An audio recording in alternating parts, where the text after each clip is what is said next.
Assalamualaikum warahmatullahi wabarakatuh. Rahayu Rahayu Sagung Dumadi. Pertarungan Panembahan Senopati melawan Ki Kaniten, Panglima Perang Pasuruhan. Setelah menundukkan Madiun, Panembahan Senopati melanjutkan gempurannya ke Pasuruhan. Adipati Pasuruan mendapatkan info dari para telik sandi bahwa Panembahan Senopati akan menyerang Pasuruhan. Ia sudah putus asa dan hendak takluk kepada Panembahan Senopati, berikut menyiapkan upeti tanda takluk kepada Panembahan Senopati. Namun ketika ia hendak menyampaikan ketaklukannya pada Panembahan Senopati, salah satu abdi yaitu Kaniten mencegahnya, dan ia menyatakan kesanggupannya untuk menumpas Panembahan Senopati. Dengan tinggi hati, sangat yakin bisa mengalahkan Panembahan Senopati. Dan pada akhirnya Adipati Pasuruan pun mengiyakan rencana Ki Kaniten. Maka berangkatlah Kaniten dengan diiringi oleh para bala prajurit. Info keberangkatan Kaniten pun sampai juga di telinga Panembahan Senopati. Ia pun berangkat untuk menghadang Kaniten dan berpakaian serba hitam dan bersenjatakan tombak. Benar saja, Panembahan Senopati bertemu dengan Ki Kaniten. Kaniten ini sangat sakti, badannya pun tidak mempan terhadap senjata tajam.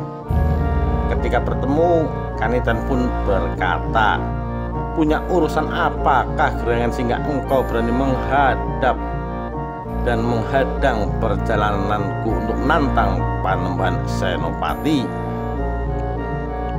Panembahan Senopati pun dengan tenang berkata, "Aku adalah lurah prajurit Numbak Cemeng, dan akulah yang diutus Panembahan Senopati untuk menemui dan menghadangmu.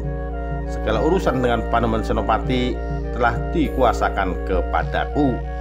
Sangat marahlah Kaniten mendengar hal ini.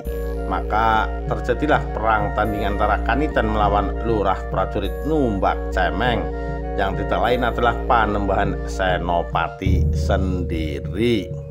Maka terjadilah pertempuran yang sangat dahsyat di antara kedua orang tersebut menggunakan tombak di atas kudanya masing-masing.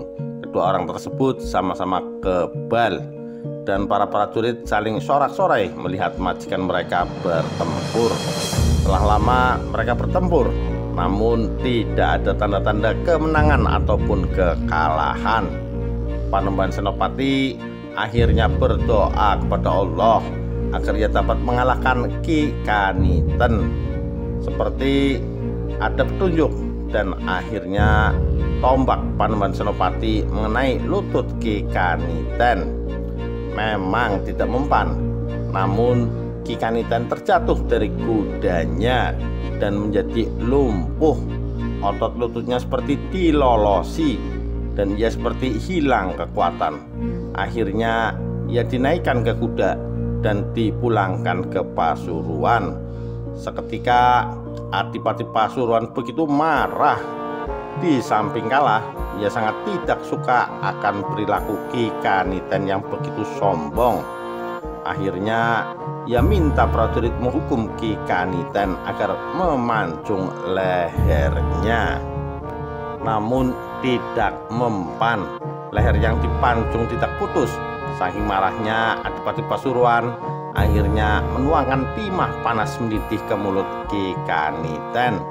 Akhirnya meninggallah Ki Kaniten, dan tidak berapa lama pun Pasuruan akhirnya menjadi daerah taklukan Kerajaan Mataram.